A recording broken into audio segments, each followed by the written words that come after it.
Look, there's a very destructive, highly infectious variant of a terrible disease going around. It ruins lives, it's destroying society, and even causing some deaths.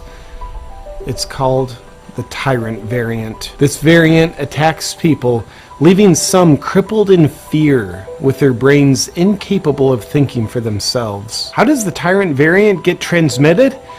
Well, it begins by attempting to infect the brain via a process called Marxism, inducing a state of delusional psychosis whereby the patient no longer believes in objective reality. They start to believe that women who give birth are no longer mothers, and that men can have babies, and that it's anti-racist to judge people based on their skin color. From there, the variant is in complete control of the host, without the host even knowing it. This variant even wants to convince you that you are dangerous until proven otherwise, so you need to be protected from yourself. And it tries to convince you that you are sick until proven healthy.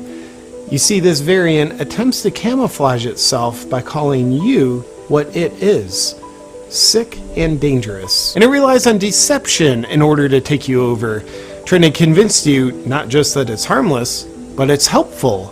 Just like the scorpion that convinces the frog to trust it. And once the frog is inevitably stung, it asks, "Why did you sting me?"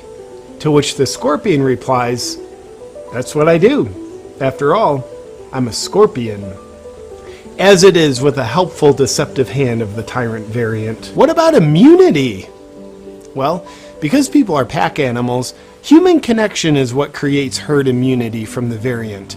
Because just like a hyena, it can only take down a lion when it's isolated from the herd. So the tyrant variant tries to convince you that human connection is dangerous. Because it is.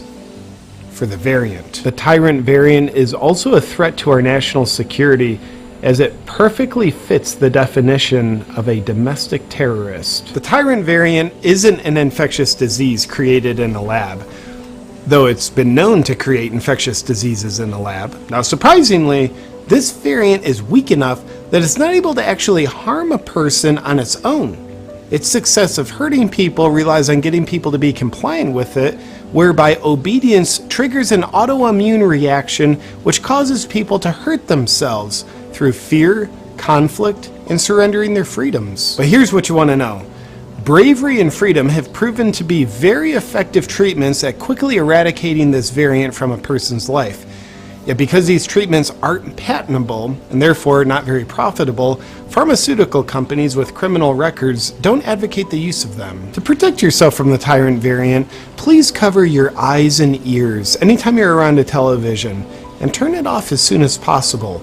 Then please sanitize your mind with your own thoughts and your own perceived reality. And inoculating yourself with a lot of human connection is very important, as this variant relies on social isolation in order to spread.